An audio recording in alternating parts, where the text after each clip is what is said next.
গ্রাহক পর্যায়ে বিদ্যুতের দাম ইউনিট প্রতি বাড়ল ১.৫ টাকা। কার্যকরী মাস থেকে প্রতিবাদে জামায়াতের বিক্ষোভ কর্মসূচি।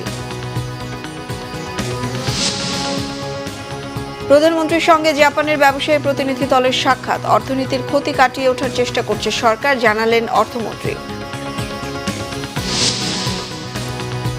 শিশুর আমিষা ধর্ষণ ও হত্যা মামলার রায় হতে পারে আগামী সপ্তাহে, ক্ষমা চাইল প্রধান আসামি সোহেল। যুক্তিতর্ক উপস্থাপন আজ।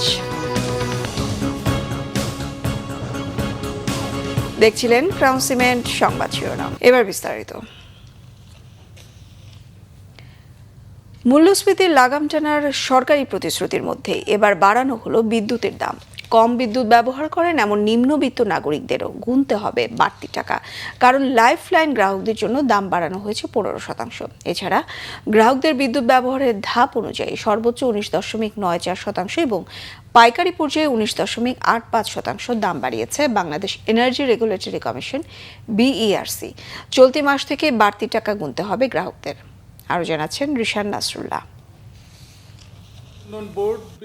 দেশে নেই বিনিয়োগ, বিদ্যুৎ গ্যাসের অভাবে থমকে আছে শিল্প উৎপাদন, মূল্যস্ফীতির চাপে হাঁসফাঁস করছে সাধারণ মানুষ। এমন পরিস্থিতিতে এবার বিদ্যুতের দাম প্রায় 20% বাড়িয়েছে সরকার। বাংলাদেশ এনার্জি রেগুলেটরি কমিশন BERCর দাম বৃদ্ধির ঘোষণা বলছে, এখন থেকে লাইফলাইন গ্রাহকের প্রতি ইউনিট বিদ্যুতের দাম পড়বে 5 টাকা 32 পয়সা, আর সাধারণ গ্রাহকদের ধাপ অনুযায়ী গুনতে হবে 6 টাকা 18 পয়সা থেকে সর্বোচ্চ 17 টাকা 35 পয়সা। এর সাথে যুক্ত হবে হুইলিং চার্জের প্রায় 39 পয়সা। এছাড়া পাইকারি পর্যায়ে বাড়ানো হয়েছে 19.85%। বিদ্যুতের বিদ্যমান পাইকারি মূল্যহার ওয়েটেড এভারেজ 60 টাকা কিলোওয়াট ঘন্টা থেকে 1.39 টাকা কিলোওয়াট ঘন্টা বৃদ্ধি করে 8.39 টাকা কিলোওয়াট ঘন্টা পুনর্নির্ধারণ করার আদেশ প্রদান করা হয়েছে। বিদ্যুৎ বিতরণ সংস্থা কোম্পানিসমূহের বিভিন্ন গ্রাহক শ্রেণীর বিদ্যমান খুচরা বিদ্যুৎ মূল্যহার ওয়েটেড অ্যাভারেজ 9.11 টাকা কিলোওয়াট ঘন্টা থেকে 1.52 টাকা কিলোওয়াট ঘন্টা বৃদ্ধি করে 10.63 টাকা কিলোওয়াট ঘন্টা পুনর্নির্ধারণ করতে আদেশ প্রদান করা হয়েছে। বিদ্যুৎ বিতরণ সংস্থা ও কোম্পানিসমূহের বিভিন্ন গ্রাহক শ্রেণীর বিদ্যমান ডিমান্ড চার্জ ও পরিবর্তিত রাখা হয়েছে। কমিশনের এই আদেশ বিল মাস জুন 2026 থেকে কার্যকর হবে এবং পরবর্তী নির্দেশ না দেওয়া পর্যন্ত বলবৎ থাকবে। BERCর হিসাব বলছে, দাম বৃদ্ধির পরও সরকারকে এখাতে প্রায় 41,000 কোটি টাকা ভর্তুকি দিতে হবে। অর্থনীতিবিদরা বলছেন, ভর্তুকির টাকা জনগণের পকেট থেকে নেওয়া হয়, তাই বিদ্যুতের দামের বাড়তি চাপ এলোমেলো করবে জীবনযাত্রাকে। এমন সিদ্ধান্তে সরকারের জনপ্রিয়তা কমতে পারে বলেও মনে করেন অর্থনীতি বিশ্লেষকরা। এই বিদ্যুতের দাম একবার বাড়লে সেটা কমে না, আর ইন্ডাস্ট্রিতে যেরকম একটা ডিসকন্টেন্ট আছে, প্রচুর অসন্তোষ আছে এখন শিল্পপতিদের মধ্যে, যারা কারখানা মালিক তাদের মধ্যে। এখন এই যে অতিরিক্ত দাম যেটা হলো, এটার কারণে যদি উৎপাদন কমিয়ে দেয় মানুষ, যদি কারখানা বন্ধ করে দেয় অনেকে, তাহলে সেক্ষেত্রে আসলে তখন সরকার কি করবে? পরিস্থিতি তো সাময়িক, শান্তি চুক্তি যখন হবে তখন কিন্তু সেই শান্তি চুক্তি প্রক্রিয়া কিন্তু চলছে, তখন পর্যন্ত আমরা ধৈর্য ধরে সবাই মিলে এটাকে মোকাবেলা করতে পারতাম। আসলে এই বিদ্যুতের দাম এত বাড়ানোর দরকার ছিল না, 5% বাড়ালেই যথেষ্ট ছিল। এই গরিব মানুষের জন্য 15% অনেক বেশি, তাদের তো আয় বাড়ে না, তাদের খরচটা বেড়ে যায়, তো এটা তো আসলে হয় না, তাই না? সুতরাং আমার মনে হয় কি যে এই লাইফলাইন কাস্টমারদের জন্য একটু রিভিউ করা উচিত। এর আগে গেল মে মাসে বিদ্যুতের দাম বৃদ্ধির প্রস্তাব নিয়ে গণশুনানি করে BERC। শুনানির 2 সপ্তাহের মধ্যেই বিদ্যুতের দাম বৃদ্ধির ঘোষণা দিল কমিশন। রিশান নাসরুল্লাহ, বাংলা ভিশন, ঢাকা। বিদ্যুতের দাম বৃদ্ধির ফলে বাড়বে সংসার খরচ, বাড়তে পারে নিত্য প্রয়োজনীয় দ্রব্যের দামও আশঙ্কা সাধারণ মানুষের। তারা বলছেন, হঠাৎ করে বিদ্যুতের দাম বৃদ্ধিতে জীবনযাত্রার ব্যয় বেড়ে গিয়ে বদলে যাবে সংসারের হিসাব নিকাশ। নাবিল জাহাঙ্গীরের রিপোর্ট। পাইকারি থেকে গ্রাহক পর্যায়ে বিদ্যুতের দাম বেড়েছে 16 থেকে প্রায় 20% পর্যন্ত। সরকারের এমন সিদ্ধান্তে খুশি হতে পারছেন না নিম্ন আয়ের মানুষ থেকে শুরু করে সাধারণ ব্যবসায়ীরাও। তারা বলছেন, ঊর্ধ্বগতির বাজারে সংসার খরচ চালাতে যেখানে সাধারণ মানুষকে হিমশিম খেতে হয়, সেখানে বিদ্যুতের দাম গ্রাহক পর্যায়ে এক লাফে 1 টাকা 52 পয়সা বৃদ্ধিতে খরচের চাপ আরও বাড়বে। সরকারের উচিত হবে না এই বিদ্যুতের দামটা বাড়ানো। আমরা রিক্সা চালাই, অটো গাড়ি চালাই, অটো গাড়ি চালাই আমার মনে করেন তাহলে 300 টাকা বেশি এসে যায়। 300 টাকা হলে মনে করেন তো আমার একটু কম হইলে আমার সুবিধা ভালো হয়। বিদ্যুতের দাম না ওইদিকে না তাকায় এই যে অটোগুলা চলতেছে যে অবৈধভাবে কত বিদ্যুৎ অপচয় হচ্ছে, এইগুলার দিকে তাকাইলে সবচেয়ে ভালো। তো জনগণ অসহায়, কোনো কিছুই তো জনগণের ইচ্ছা মতো হইতেছে না। আমরা সাধারণ মানুষ 1.5 টাকা তো পার ইউনিটে, এটা আমার কাছে একটু বেশি মনে হচ্ছে। বিদ্যুতের দাম বেড়ে যাওয়ায় ব্যবসা এবং উৎপাদন খরচ বাড়বে, যার ফলে নিত্যপণ্যের দাম 15 থেকে 20% পর্যন্ত বাড়তে পারে বলেও আশঙ্কা করছেন অনেকে। চাপ তো অবশ্যই, একদিকে তেলের দাম বাড়তেছে, বিদ্যুতের দাম বাড়তেছে, যে সাথে সাথে নিত্য প্রয়োজনীয় জিনিসপত্রের দামও বাড়বে। প্রতিটা পণ্যের মূল্য বেড়ে যাবে, কস্টিং বেড়ে যাবে। স্বাভাবিক, আপনি 20% বাড়েছেন, অটোমেটিকলি 25 থেকে 30% বাড়বে, কারণ কেউ পকেট থেকে দিবে না। সব কিছুতেই দাম বেড়ে যাবে, সব কিছুর দ্রব্যমূল্য সব কিছু বেড়ে যাবে। সাধারণ মানুষের আয় ব্যয়ের বিবেচনায় বিদ্যুতের দাম পুনর্বিবেচনা করবে সরকার, এমনটাই প্রত্যাশা তাদের। নাবিল জাহাঙ্গীর, বাংলা ভিশন, ঢাকা। বাজেটের আগে বিদ্যুৎ ও জ্বালানি তেলের দাম বাড়িয়ে জনগণের উপর বোঝা চাপিয়ে দেওয়া হয়েছে বলে অভিযোগ করেছেন বিরোধী দলীয় নেতা ও জামায়াতে ইসলামের আমির ডাক্তার শফিকুর রহমান। এর প্রতিবাদে বৃহস্পতিবার সারা দেশে বিক্ষোভ কর্মসূচি পালনের ঘোষণা দিয়েছেন তিনি। রাজধানীতে অনুষ্ঠিত ঈদ পুনর্মিলনী অনুষ্ঠানে গিয়ে তিনি অভিযোগ করেন, জ্বালানি তেল, গ্যাস ও বিদ্যুতের দফায় দফায় মূল্যবৃদ্ধির কারণে সাধারণ মানুষের জীবনযাত্রায় ব্যয় বেড়েছে। তিনি বলেন, মূল্যবৃদ্ধির প্রভাব সরাসরি নিত্যপণ্যের বাজারে পড়ছে, যার ফলে নিম্ন ও মধ্যবিত্ত শ্রেণীর উপর চাপ তৈরি হয়েছে। এ সময় তিনি দেশের ব্যাংকিং খাত নিয়ে উদ্বেগ প্রকাশ করেন। ইসলামী ব্যাংকে কেন্দ্র করে চলমান পরিস্থিতি নিয়ে প্রশ্ন তুলে দাবি করেন, কিছু প্রতিষ্ঠানের নিয়ন্ত্রণ নিয়ে রাজনৈতিক বিতর্ক তৈরি হয়েছে। এ সময় তিনি বাংলাদেশ ব্যাংকের গভর্নর সহ সংশ্লিষ্ট ব্যাংকিং খাতের শীর্ষ কর্মকর্তাদের পদত্যাগের দাবি জানান। আমরা আগামীকাল সারা দেশব্যাপী জ্বালানির মূল্য বৃদ্ধি এবং তার কারণে অব্যাহত দ্রব্যমূল্য বৃদ্ধির প্রতিবাদে ইনশাআল্লাহ আমরা কর্মসূচি পালন করব। বাংলাদেশ ব্যাংকে গভর্নর একজনকে বসিয়েছেন, সেই লোক একটা গার্মেন্ট ফ্যাক্টরির মালিক, এমডি। তিনি নিজে ব্যাংক্রাফট হয়ে গেলেন, ঋণ খেলাফি হয়ে গেলেন। মাত্র 3 মাস আগে 2% ডাউন পেমেন্ট দিয়ে তিনি হয়েছেন রেগুলার।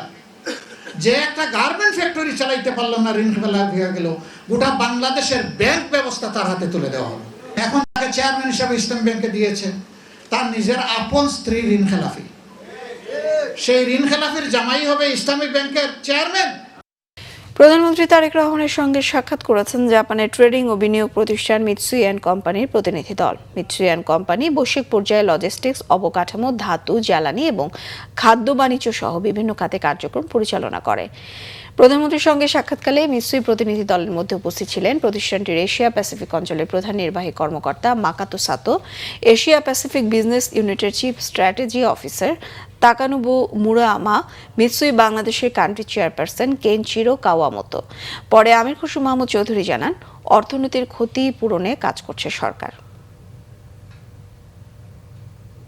ইসলামী ব্যাংকের নবনিযুক্ত চেয়ারম্যানের নিয়োগ বাতিলের দাবিতে টানা তৃতীয় দিনের মতো বুধবারও বিক্ষোভ করেছেন গ্রাহকরা। তারা জানান, দাবি আদায় না হওয়া পর্যন্ত কর্মসূচি চলবে। আরও জানাচ্ছেন শুভ মাহফুজ।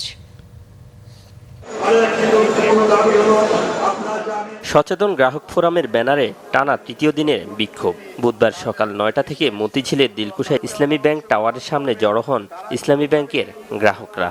এ সময় তারা নবনিযুক্ত চেয়ারম্যান খুরশিদ আলমের নিয়োগ প্রত্যাহার চেয়ে বিক্ষোভ মিছিল করেন। মিছিলটি দিলকুশা থেকে প্রেস ক্লাব গিয়ে শেষ হয়।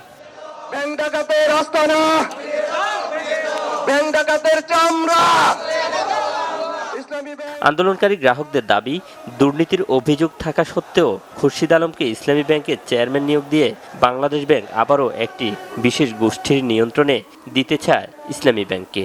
5ই আগস্টের পরে খুরশিদ আলমকে বাংলাদেশ ব্যাংক থেকে বের করে দেওয়া হয়েছে। এখন আবার তাকে কিভাবে ফ্যাসিস্টের দোসর আবার ইসলামী ব্যাংকের চেয়ারম্যান হিসেবে তাকে নিয়োগ দেয়? প্রাইভেট ব্যাংকগুলো তাদের নিজস্ব গতিতে চলবে। এখানে সরকার যদি এসে হস্তক্ষেপ করে তো অবশ্যই সেখানে গ্রাহকদেরও একটা উদ্বিগ্ন হওয়ার বিষয় থাকে। সে ইসলামী ব্যাংকের সংস্কৃতি, কালচার, আইডিওলজির সাথে কোনোভাবেই তার সম্পৃক্ততা নাই, কিন্তু সে তার ব্যাপারে বাংলাদেশ ব্যাংকের 10,000 কোটি টাকা লুটপাট হয়েছিল সেই ব্যাপারে তার অভিযোগ আছে। সে একজন ফ্যাসিস্টকে কিভাবে একজন ইসলামী ব্যাংকের মতো একটা দিনী প্রতিষ্ঠান, একটা আর্থিক ইসলামিক প্রতিষ্ঠানের দায়িত্ব তাকে দেওয়া হয়?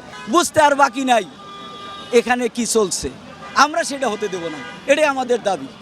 নতুন চেয়ারম্যানের নিয়োগ বাতিল ও আগের এমডিকে পুনর্বহাল করা সহ 7 দফা দাবি না মানা পর্যন্ত আন্দোলন চালিয়ে যাওয়ার ঘোষণা দেন সচেতন গ্রাহক ফোরামের আহ্বায়ক।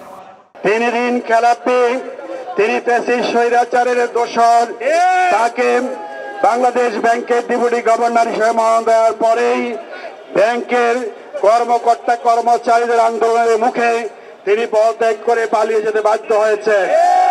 এই ধরনের একজন ব্যক্তিকে আমরা কোনোভাবে ব্যাংকের চেয়ারম্যান হিসেবে মেনে নিব না, ফলে তার নিয়োগ অবশ্যই বাতিল করতে হবে। স্থায়ী ব্যাংকের সুযোগ্য ব্যবস্থাপনা পরিচালক ওমর ফারুক খানকে পুনর্বহাল করতে হবে। নবনিযুক্ত চেয়ারম্যানকে প্রত্যাহার না করার সিদ্ধান্তে এখনও অটল কেন্দ্রীয় ব্যাংক। প্রতিষ্ঠানটির মুখপাত্র বলেন, রাস্তার আন্দোলনের প্রভাব পড়বে না ব্যাংকে। বাংলাদেশ ব্যাংক অবশ্যই কোনো প্রেসারে এই সিদ্ধান্ত গ্রহণ করেনি। বাংলাদেশ ব্যাংক একজন চেয়ারম্যান দিতে চেয়েছে, ভেবেছে যে বাংলাদেশ ব্যাংকের মানে সাবেক নির্বাহীদের মধ্যে ঊর্ধ্বতন কর্তৃপক্ষের মধ্যে কাকে হলে ভালো হয়, তখন তাকে ডিসাইড করেছে, সেই হিসেবে তাকে নিয়োগ দেওয়া হয়েছে। আন্দোলনকারীরা নতুন চেয়ারম্যানকে ইসলামী ব্যাংকে ঢুকতে না দেওয়ার যে হুমকি দিয়েছে, সেই প্রসঙ্গে কেন্দ্রীয় ব্যাংকের মুখপাত্র জানান, কোনো ব্যাংকের চেয়ারম্যানের নিয়মিত ব্যাংকে যাওয়ার বাধ্যবাধকতা নেই। চেয়ারম্যানকে ডে টু ডে ব্যাংকে যাওয়ার কোনো কারণ দেখি না। শুভ মাহফুজ, বাংলা ভিশন, ঢাকা। স্থানীয় সরকার, পল্লী উন্নয়ন ও সমবায় মন্ত্রী মির্জা ফখরুল ইসলাম আলমগীর বলেছেন, ধমক দিয়ে আর পিটিয়ে ক্ষমতায় টিকে থাকা যায় না। বুধবার বিকেলে ঠাকুরগাঁওয়ের ভুলি উপজেলা পরিষদের অস্থায়ী কার্যালয় উদ্বোধন শেষে কুমারপুর উচ্চ বিদ্যালয় মাঠে আয়োজিত গণসংবর্ধনা অনুষ্ঠানে বক্তব্যে তিনি একথা বলেন। মির্জা ফখরুল বলেন, ক্ষমতায় টিকে থাকতে হলে ভালো কাজের মধ্য দিয়ে জনগণের আস্থা অর্জন করতে হবে। বিগত 17 বছরের নির্বাচনে মানুষ ভোট দিতে পারেনি উল্লেখ করে বলেন, এবারে নির্বাচনে মানুষ স্বাধীনভাবে ভোট দিতে পেরেছে। এই নির্বাচনে দেশের জনগণ বিএনপির উপর আস্থা রেখেছে, তারেক রহমানের উপর আস্থা রেখেছে। আগামী সপ্তাহে হতে পারে রাজধানীর পল্লবীতে শিশু রামিসা ধর্ষণ ও হত্যা মামলার রায়। বুধবার আলোচিত এই মামলার আত্মপক্ষ সমর্থনে আসামিদের বক্তব্য উপস্থাপন শেষে সাংবাদিকদের তথ্য জানান পাবলিক প্রসিকিউটর ওমর ফারুক ফারুকী। এই মামলায় যুক্তিতর্ক উপস্থাপন আজ। রকুনুজ্জামানের রিপোর্ট। বুধবার সকালে রামিসা ধর্ষণ ও হত্যা মামলার 2 আসামিকে আনা হয় ঢাকা মহানগর দায়রা জজ আদালতে। আদালতের কার্যক্রমের শুরুতেই বিচারক আসামিদেরকে তাদের বিরুদ্ধে দেয়া সাক্ষীদের জবানবন্দি পড়ে শোনান। পরে আসামিদের বক্তব্য জানতে চাইলে প্রথমে নিজেকে নির্দোষ দাবি করলেও পরে ক্ষমা চান মামলার প্রধান আসামি সোহেল রানা। আরেক আসামি সোহেলের স্ত্রী স্বপ্না খাতুন নিজেকে সম্পূর্ণ নির্দোষ দাবি করেন। বিচার দ্রুত শেষ করতে বৃহস্পতিবারের মধ্যে যুক্তিতর্ক উপস্থাপন শেষ করার চেষ্টা করা হবে বলে জানান বিশেষ পাবলিক প্রসিকিউটর। নিজেকে আদালতের নিকট মাপ চেয়েছেন, অর্থাৎ দোষী নিয়েছেন। আর দ্বিতীয় স্বপ্না খাতুন যে আসামি, উনি স্বাভাবিকভাবে আসামিগণ যেভাবে নির্দোষ দাবি করেন, উনিও সেই নির্দোষ দাবি করেছেন। আগামী সপ্তাহে এই মামলার রায় হবে বলে প্রত্যাশা পাবলিক প্রসিকিউটরের। আমরা আশা করছি, যেহেতু আগামীকাল যুক্তিতর্ক শুনানি হবে, আমরা আশা করছি আগামী সপ্তাহে, যেহেতু শুক্র শনিবার বন্ধ, আগামী সপ্তাহের প্রথম দিকে এই মামলাটি রায় হবে।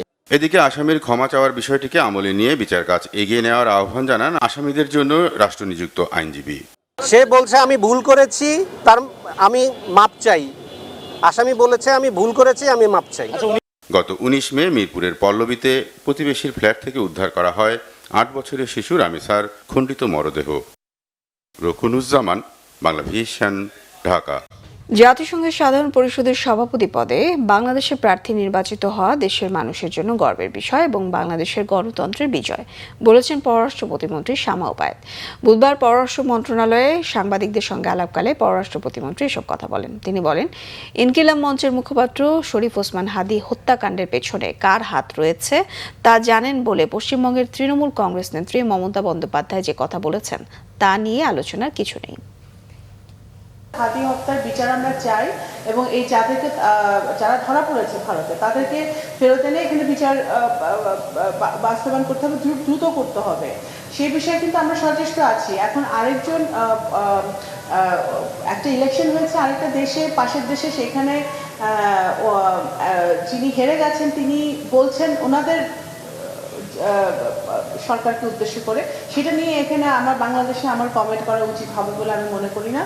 এবং কিন্তু আমরা হাতি হত্যার ব্যাপারে আমরা ডিরেক্টলি গভর্নমেন্টের সাথে, কারণ আমার যদি এই কালপিটদেরকে ফেরত আনতে হয় তাদেরকে কিন্তু আমরা ভারত সরকারের সাথে কূটনৈতিক সম্পর্কের মাধ্যমে আমার ফেরত আনতে হবে এবং সেগুলো কিন্তু আমরা কাজ করছি খুবই সিরিয়াসলি এবং এটা কিন্তু এগিয়েছে, বেশ ভালো এগিয়েছে। তো সুতরাং আমরা ওই দিকে আগাতে চাই। হ্যাঁ, তা এখন সেটা যদি বাংলাদেশের সাথে যদি তারা কোনো কথা বলে তখন সেটা আমরা দেখি। ওসমান হাদি হত্যার দ্রুত বিচার নিশ্চিত, খুনিদের দেশে ফিরিয়ে আনার দাবিতে আজ সন্ধ্যায় মশাল মিছিল এবং কাল বাদ জুমা সারা দেশে বিক্ষোভ সমাবেশে ডাক দিয়েছে ইনকিলাব মঞ্চ। বুধবার বিকেলে ঢাকা বিশ্ববিদ্যালয়ের মধুর ক্যান্টিনের সামনে সংবাদ সম্মেলনে কর্মসূচির ঘোষণা দেন সংগঠনের সদস্য সচিব আব্দুল্লাহ আল জাবের। আমরা চাই এই রাষ্ট্রের কুশীলবরা যাতে আলোর মুখ দেখে, এই জন্য আগামীকাল সন্ধ্যায় ইনকিলাব মঞ্চের পক্ষ থেকে আমরা একটা মশাল মিছিলের আয়োজন করেছি। শুক্রবার বাদ জুমা আমরা এই ঢাকা বিশ্ববিদ্যালয়ের কেন্দ্রীয় মসজিদ থেকে একটি বিক্ষোভের ডাক দিয়েছি এবং বাংলাদেশের সকল জনগণকে শহীদ ওসমান হাদির খুনিদেরকে বিচারের মুখোমুখি করবার জন্য বাদ জুমা সারা দেশে বিক্ষোভ আহ্বান করছি জনগণের পক্ষ থেকে। মুক্তিযুদ্ধ বিষয়ক প্রতিমন্ত্রী ইঞ্জিনিয়ার ইশরাক হোসেন বলেছেন, মুক্তিযুদ্ধকে বিএনপি ধারণ করে কোনো দল বা ব্যক্তি যেই হোক না কেন যদি মুক্তিযোদ্ধাদের অসম্মান করার চেষ্টা করেন তাহলে প্রয়োজনে আরেকটি গণ অভ্যুত্থান হবে। বুধবার নোয়াখালীর সোনাইমুড়ির নন্দিয়াপাড়া বীরশ্রেষ্ঠ রুহুল আমিন স্মৃতি জাদুঘর পরিদর্শন শেষে মুক্তিযোদ্ধাদের সঙ্গে মতবিনিময় সভায় তিনি এসব কথা বলেন। তিনি বলেন, মুক্তিযুদ্ধ ও বাংলাদেশকে অসম্মান করতে দেয়া হবে না, প্রয়োজনে তাদের পাকিস্তান পাঠিয়ে দেয়া হবে। তিনি আরো বলেন, ৭১-এ বাংলাদেশ প্রতিষ্ঠার পর বারবার এদেশকে রক্তাক্ত করে বহু আন্দোলন হয়েছে, আরো আন্দোলন দরকার হলে বাংলাদেশের মানুষ করবে, কিন্তু ১৯৭১ সাল ও মহান মুক্তিযুদ্ধকে যারা খাটো করে দেখবে, শহীদ জিয়ার আদর্শের সৈনিকরা তা কোনোদিন মেনে নেবে না।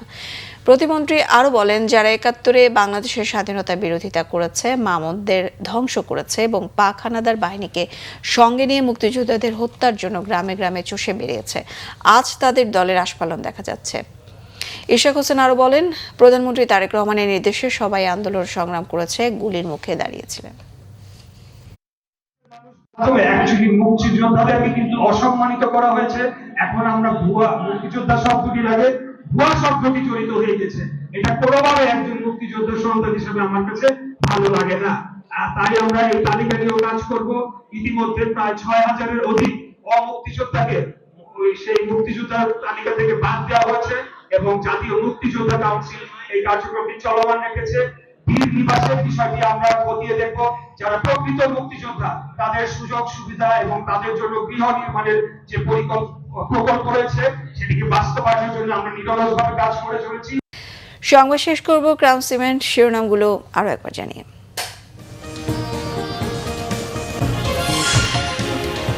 গ্রাহক পর্যায়ে বিদ্যুতের দাম ইউনিট প্রতি বাড়ল ১.৫ টাকা। কার্যকর এ মাস থেকে প্রতিবাদে জামায়াতের বিক্ষোভ কর্মসূচি। প্রধানমন্ত্রীর সঙ্গে জাপানের ব্যবসায়ী প্রতিনিধি দলের সাক্ষাৎ, অর্থনীতির ক্ষতি কাটিয়ে ওঠার চেষ্টা করছে সরকার, জানালেন অর্থমন্ত্রী। শিশু রামিসা ধর্ষণ ও হত্যা মামলার রায় হতে পারে আগামী সপ্তাহে, ক্ষমা চাইল প্রধান আসামি সোহেল, যুক্তিতর্ক উপস্থাপন আজ।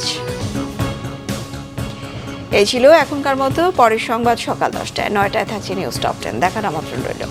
এছাড়া বাংলাভিশন সংবাদ ও সংবাদ সংশ্লিষ্ট অনুষ্ঠান দেখতে ভিজিট করুন www.bbnews24.com ও facebook.com/banglavisionnews। সাবস্ক্রাইব করুন youtube.com/banglavisionnews। সঙ্গে থাকায় ধন্যবাদ সবাইকে।